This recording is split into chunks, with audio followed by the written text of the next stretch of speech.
1887 until the early 1990s, all of Western science was based on the principle that what happens in one place has absolutely no effect on what happens somewhere else. And now we know that this is absolutely not true. So I'd like to share with you 3 experiments that are absolutely shaking the foundation of Western physics. The first was conducted by a Russian physicist, Vladimir Poponin, in the early 1990s. He came to the United States to finish this series of experiments. And what Poponin did was he wanted to investigate the relationship between human DNA and the stuff our world is made out of, little packets of energy that we call photons, little particles of light, if you want to think of them that way. So the experiment consisted of taking a tube, a glass tube, drawing all the air out of this tube, creating what today we call a vacuum, implying that there's nothing left in this tube. However, we know that there's still something left, these little particles of light. So Poponin measured the particles to see how they were distributed. Did they fly all over the place inside the tube, or were they all accumulated at the bottom, or what happened with them? And the results of this part of the experiment were not surprising, because the little particles of light, the photons, were completely random, and this is what they expected. The next part of the experiment is where this gets really, really interesting, because they placed some human DNA into this tube. And the human DNA, when they remeasured the photons, the human DNA had caused the photons to form an alignment. The DNA was having a direct effect on the stuff our world is made of. Now, this is precisely what ancient spiritual traditions have always said. That something within us has an effect in the world around us. The second experiment is a fascinating experiment. It's a military experiment. And what they did, in essence, was they took some human DNA, some scrapings from the tissue of inside the mouth of a donor or a volunteer. And they placed this DNA in a device that could measure its effects in one room of a building, while the donor that the DNA came from is in another room in the same building.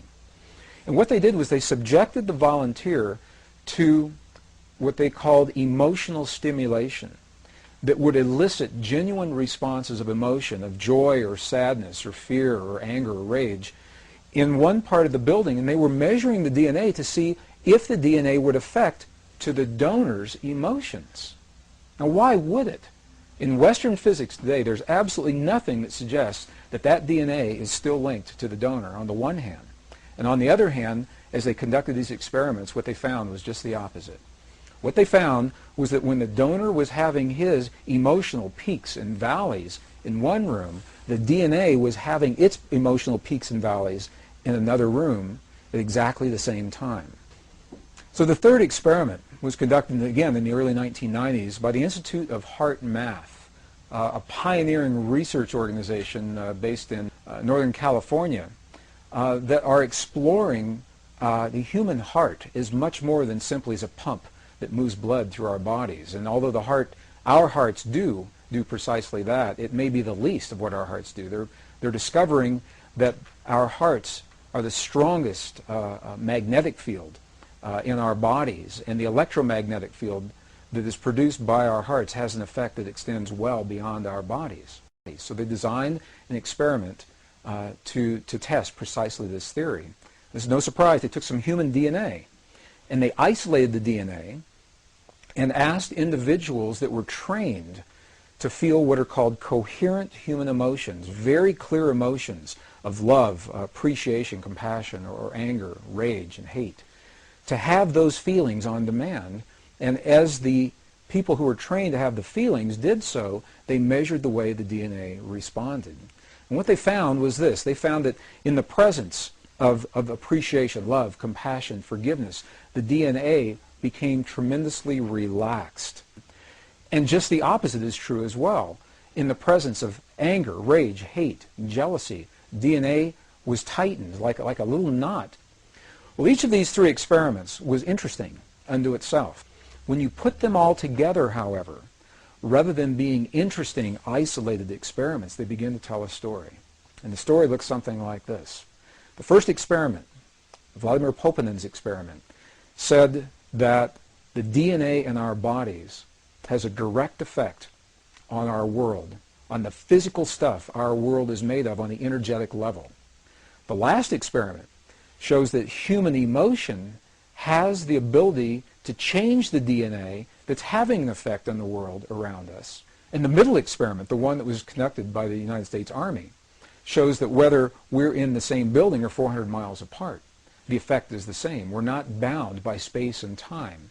And as a matter of fact, the results of the experiments are saying precisely this, that you and I have a power within our bodies that is not bound by the laws of physics the way we understand them today.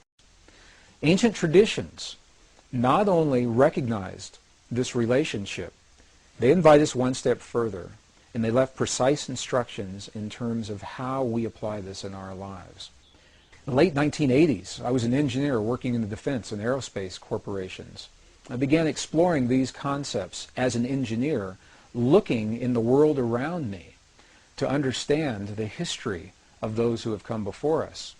And it is that thinking that led me into the journeys of some of the most amazing places in the world, from the temples in Egypt, the Andes Mountains in Bolivia and Peru, into India and Nepal, the highlands of central China and Tibet, all through the American desert Southwest, searching for information and clues that would help us to understand how we relate to the world and how we can use this power of feeling, this power that speaks the language, the world around us. And this is precisely what the abbot in Tibet was describing to us. He was describing a mode of prayer that's based in feeling. And he said we must feel the feeling as if the prayer has already been answered. And in that feeling, we are speaking to the forces of creation, allowing the world to respond to us, allowing this field, the quantum hologram, the mind of God, to respond to us with what it is that we are feeling within our hearts. So, rather than praying and feeling powerless in a given situation, dear God, please let there be peace in the world, this mode of prayer invites us to feel as if we are participating in that peace. Just 1972, 24 United States cities were used to conduct an experiment where people were trained to feel the feeling of peace in a very specific manner, and they were strategically placed in these cities. Each city had populations over 10,000 people. And these were documented in some of the very well-known TM studies that were done back in the early 70s. And what happened was, during the time that the people were feeling the feelings of peace in the community around them, beyond the buildings where they were having their experience, the communities experienced statistically measurable reductions in crime. Violent crimes against people, traffic accidents declined. In some cities like Chicago, where the stock exchanges, the stock market soared while peace was in place. And when they stopped their prayers, all those statistics reversed. And they did this time and time again. And it is so precise that we now know, the statisticians were able to determine precisely the number of people that are required to kickstart, to jumpstart this kind of an effect. So I'll share the formula, and then I'll describe what that formula means. The effect is first noticed when a certain number of people are participating. And that number, the minimum number, is the square root of 1% of a given population. So what does that mean? If you have a city of 1 million people, for example, you take 1% of 1 million on your little calculator, and then you take the square root of whatever that 1% was, and that number tells you how many people are necessary, the threshold number, to begin the effect. Obviously, the more people that participate, the greater the effect. For a city of 1 million people, that number is only about 100. In a world of 6 billion people, the square root of 1% of the given population is only about 8,000 people. I had the opportunity during that time to see some video footage of the healing of a 3-inch diameter bladder cancer inside the body of a woman who, by Western medical standards, had been diagnosed inoperable. She had gone, as a last resort, to a medicineless hospital in Beijing, China. So in the video documentation, the film shows a woman lying on in a hospital room. She's fully awake, she's fully conscious, she believes in the process that's about to happen. Before her, there is an ultrasound technician who is running an ultrasound wand over her lower abdomen that we can see on a split-screen television. And on the left-hand side of the screen, they do a snapshot, a freeze frame of an instant in time for reference, so we can see what her condition looked like in that instant in time. On the right-hand side of the screen, we are able to watch real time as 3 practitioners stand behind her, working with the energy in her body and with the feelings in their bodies. And what they do is they begin to chant a word that to them they've agreed upon, that reinforces the feeling within them that she's already healed. The chant essentially says already healed, already done. And as they begin to have this feeling and to say these words among themselves, on the computer screen, on the television screen, we can watch in real time this cancerous tumor as it disappears in less than 3 minutes real time. It's not like time-lapse on a documentary where you see a rose unfold in 30 seconds in something that normally takes days. This literally happens in less than 3 minutes. Her body responded to the feelings of the practitioners who were trained to have the kinds of feelings that they were having. And all they were feeling was the feeling of what it feels like to be in the presence of a woman who is already healed, fully enabled, fully capacitated. They were not seeing her as a woman who was sick, and they weren't saying, bad cancer, you've got to go away. I had the opportunity to speak to the gentleman, Luke Chin, that actually created this film. And I asked him a question. I said, what if those 3 practitioners weren't there? I said, could this woman have done this? Could any of us do this on our own? And he smiled at me when I asked him the question. He said, Gregg, in all probability, she probably could have done it alone.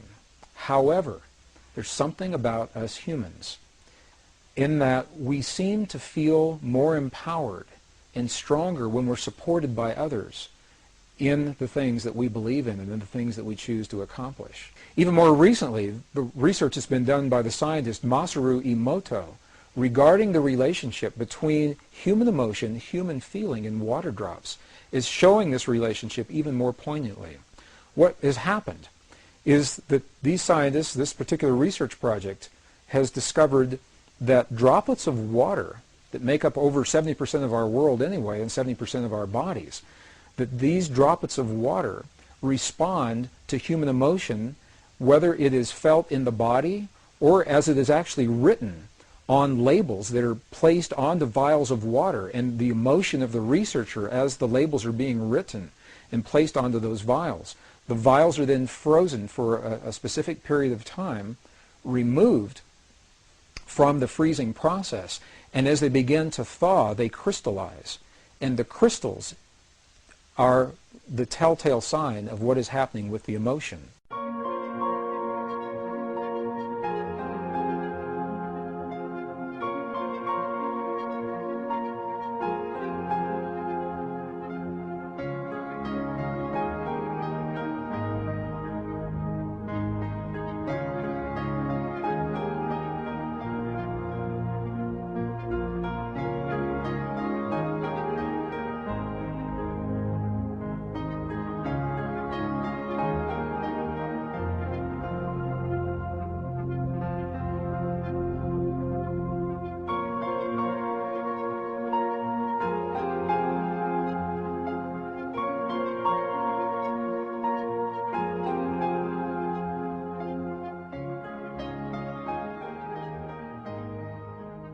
And it's a beautiful, beautiful, very poignant example of how each of us has an opportunity to participate, not to control and manipulate, but rather participate in the events of our world, the events of our lives, our families, our communities, and our bodies through the field that links all in creation.